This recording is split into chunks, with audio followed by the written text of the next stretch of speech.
Oke, mohon maaf ya, terputus tadi karena memang saya pakai aplikasi yang ini ya, free ya, jadi dibatasi 10 menit. Next. Oke, selanjutnya adalah gradien geothermal ya. Jadi adanya perambatan panas dari inti ke kulit bumi mengakibatkan temperatur air tanah meningkat sesuai dengan kedalamannya ya. Jadi semakin kita turun ke bawah permukaan, maka temperatur akan semakin tinggi juga. Ya, jadi semakin besar kedalamannya, temperatur juga semakin besar. Nah, kenaikan temperatur ini sesuai dengan besarnya kedalaman yang kita kenal dengan gradien geothermal ya. Jadi gradien geothermal ini sangat dipengaruhi dari lokasi ya. Jadi di daerah batuan sedimen biasanya gradien hidrotermalnya umumnya berkisar antara 1,8 derajat Celcius per 100 meter ya. Artinya setiap kita turun ke bawah permukaan sebesar 100 meter maka akan terjadi kenaikan temperatur sebesar 1,8 derajat Celcius. Ya, atau 1 kilo artinya terjadi kenaikan 18 derajat Celcius untuk di daerah batuan-batuan sedimen gitu ya. Namun di daerah vulkanik ataupun daerah magmatisme, gradien geothermal ini dapat mencapai 3,6 derajat Celcius per 100 meter ataupun 36 derajat Celcius per 1 kilometer. Jadi tiap kita turun 100 meter ke bawah permukaan maka terjadi kenaikan temperatur 3,6 derajat Celcius. Ya. Okay, next. Oke, kita masuk ke parameter kedua ya dari hidrokimia atau kimia air. Jadi air murni ini disusun oleh H2O ya. Begitu air kontak dengan udara, tanah, dan batuan, maka air ini segera melarutkan zat-zat dan unsur-unsur lainnya ya, sehingga komposisi dari air tersebut menjadi berubah seperti itu ya.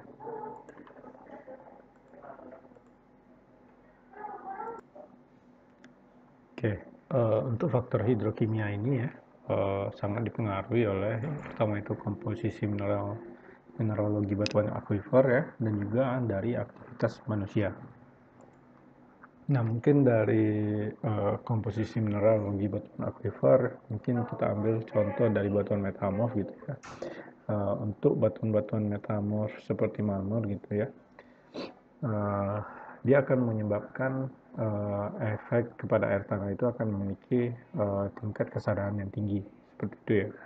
Lalu untuk mineral-mineral seperti serpentin, gabbro, amphibol ya, yang akan memiliki kandungan atau kadar magnesium atau Mg-nya itu akan lebih besar daripada kandungan Ca-nya seperti itu ya. Lalu untuk batuan-batuan mungkin batuan beku ya, contohnya batuan beku mungkin di daerah yang terdapat ini ya singkapan ataupun batuan beku, contohnya diorit ataupun cyanide gitu ya, dia akan menyebabkan air tanah itu memiliki kandungan silika yang tinggi. Nah, itu bisa juga ya.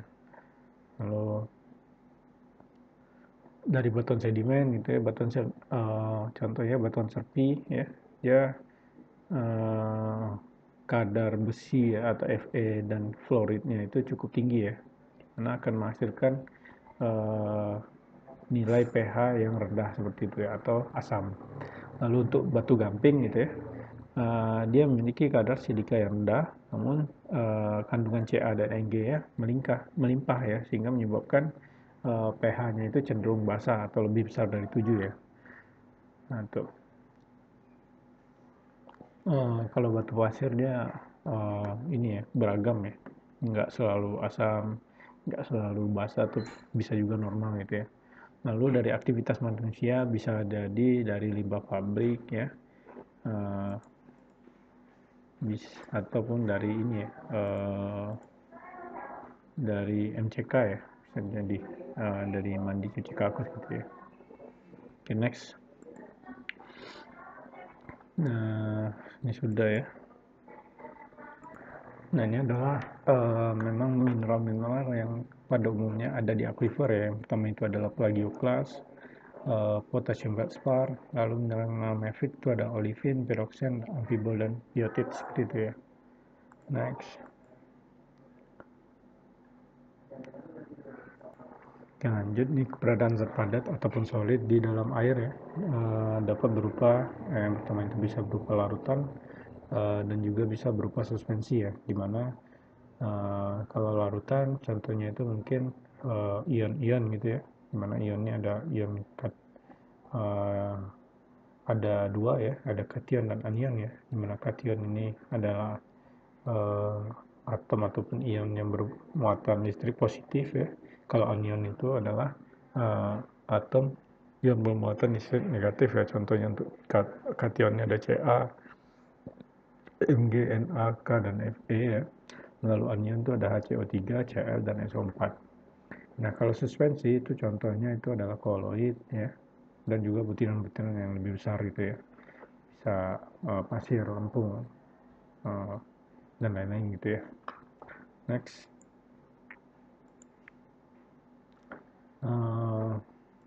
Nah, unsur yang terkandung di dalam air ini dapat kita kelompokkan menjadi 4 ya. Yang pertama itu ada unsur mayor ya, atau major element, lalu unsur minor atau minor element, unsur jejak atau trace element, dan gas terlarut gitu ya. Nah, untuk unsur mayor atau mayor element ya, unsur mayor ini adalah unsur-unsur ataupun zat-zat ya yang terdapat di dalam air dengan konsentrasi lebih dari 5 mg per liter. Jadi kalau dia lebih dari 5 mg per liter, sudah bisa kita kelompokkan menjadi unsur mayor atau yang paling dominan gitu ya. Nah, unsur-unsur mayor ini dapat berupa kation ya, Ca2 positif, Mg2 positif, dan Na+, lalu anion HCO3, SO4, NO3 ya kadang-kadang, dan CO3 kadang-kadang juga. Nah, dalam bentuk koloid contohnya itu Fe2O3 dan SiO2 gitu ya. Nah, koloid ini campuran zat gitu ya, campuran dari dua zat itu kita sebut dengan koloid kalau nggak salah ya.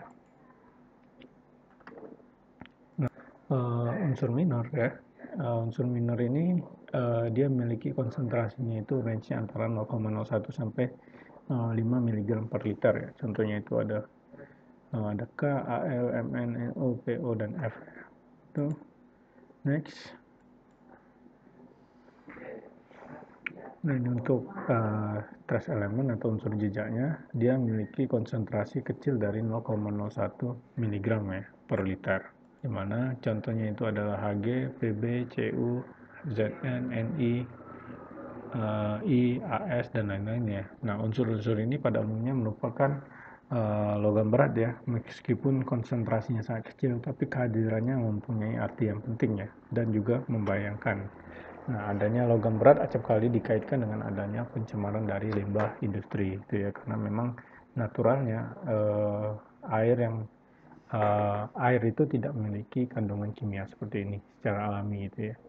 Artinya sudah pasti ada kontaminasi dari kegiatan industri mungkin seperti itu ya, ataupun dengan batuan-batuan yang ada di sekitarnya. Next.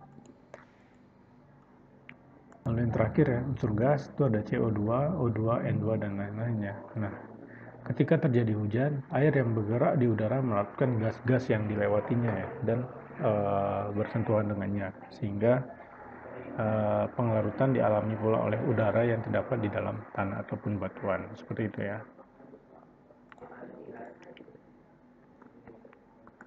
Nah, ini adalah parameter dalam menentukan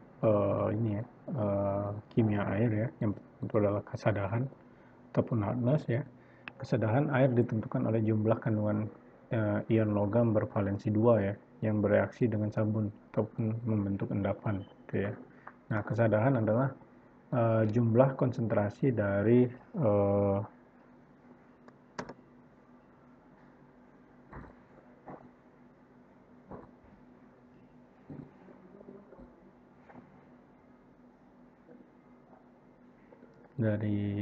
Ca2 positif ya, atau kalsium dan magnesium dalam bentuk garam ya yang ada di dalam air itu ya. Next. Nah, ini adalah klasifikasi kesadahan menurut TOT tahun 1980 ya, dan USGS